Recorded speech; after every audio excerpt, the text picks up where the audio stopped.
today we're going to be talking really briefly about factor number 3, which is being what your credit links itself, the fact that how long you have had credit from the time, let's say, you opened a specific credit card till present time. And I have the pleasure today of having somebody better suited than I am, Mr. Shiva Bhaskar here, who's going to give you guys a breakdown. So I'm going to hand it to him. Great. Thank you, Tony, and to all of you out there for joining us. Great to have you here. As Tony mentioned, I'm Shiva Bhaskar.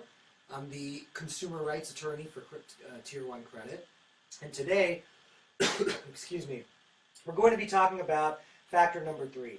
Just for a quick recap, we've already discussed factor number 1, which is your payment history. That's 35% of your FICO credit score. And number 2, which is how much debt you're carrying. Okay? So, without any further ado, let's jump in.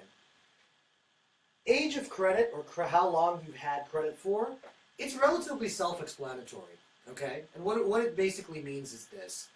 15% of your FICO score is calculated by taking the average age of each of your accounts from the date it was opened till today, and averaging all of them in months, and making a few tweaks to the formula.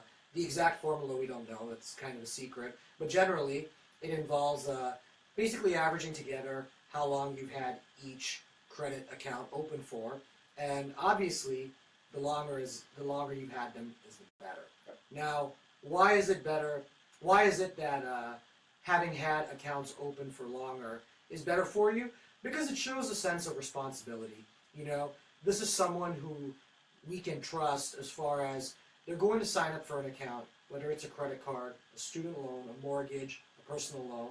They're going to make their payments on time. They are not going to get into too much debt with this account, meaning not just paying the minimums, but maintaining a healthy balance, paying on time, engaging in all of these really positive credit behaviors that are so valued and so useful in terms of giving you the best credit score possible. So that's why it matters. Okay. Now, one of the most common questions we get, and I'd like to clarify it very quickly, is what happens when you close a credit account, okay? And in a nutshell, from the date you close the account, it typically, if it's a positive account, okay, meaning one where you're not delinquent, maybe you just didn't like the card or you found a better option, whatever it may be, it'll stay on for 10 years after that date.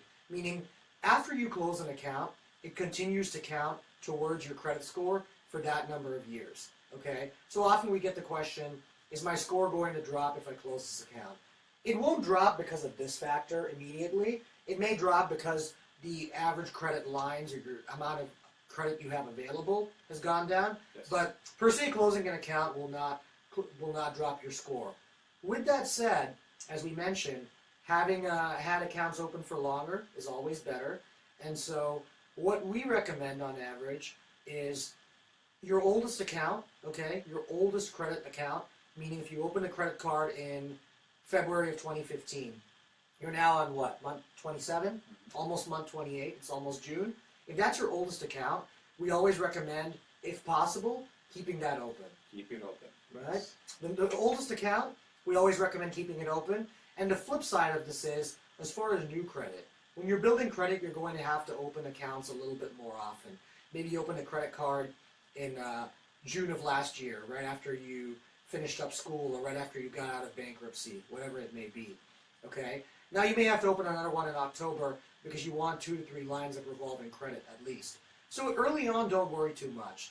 But when you've had some accounts for several years, try to avoid constantly opening credit. The general rule I would say is if you have, maybe people could have 20 and 30 credit cards, but once you've hit at least 2 to 3, take a bit of a break, meaning at least 4 to 5 months before you apply for any more, and let them age a little bit. If you can do that, you really are going to be in a good position as far as this goes. So, again, this factor actually goes back to the other ones in that keeping an account open depends on you not, A, accumulating too much debt if it's a credit card account, and B, making payments on time. So do those 2 things. Have enough credit, but don't be opening it too much. There's a happy medium. Once you have 2 to 3 credit card accounts, if you're just starting out, let it sit for a bit, let it marinate, and then you can grow some more. And don't worry early on, if you go get a car loan, you open up a new account, and you see your score drop a bit because your age of accounts went down. Don't stress it too much.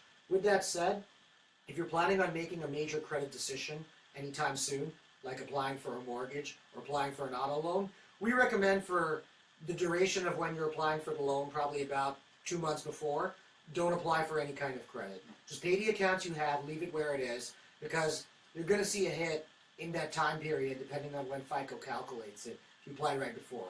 So 2, maybe 3 months before any major credit decision. And you wouldn't count credit cards here, right? More like a mortgage, auto, big items, don't apply for anything then. Other than that, pay those accounts on time, let them keep growing, and most of all, continue educating yourself, and remember that credit is a tool that's here to empower you if you use it properly.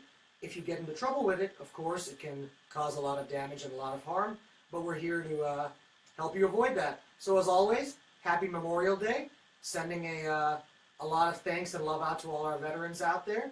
We appreciate everything that y'all do, and we actually are going to be having a session in about a week or two discussing your protection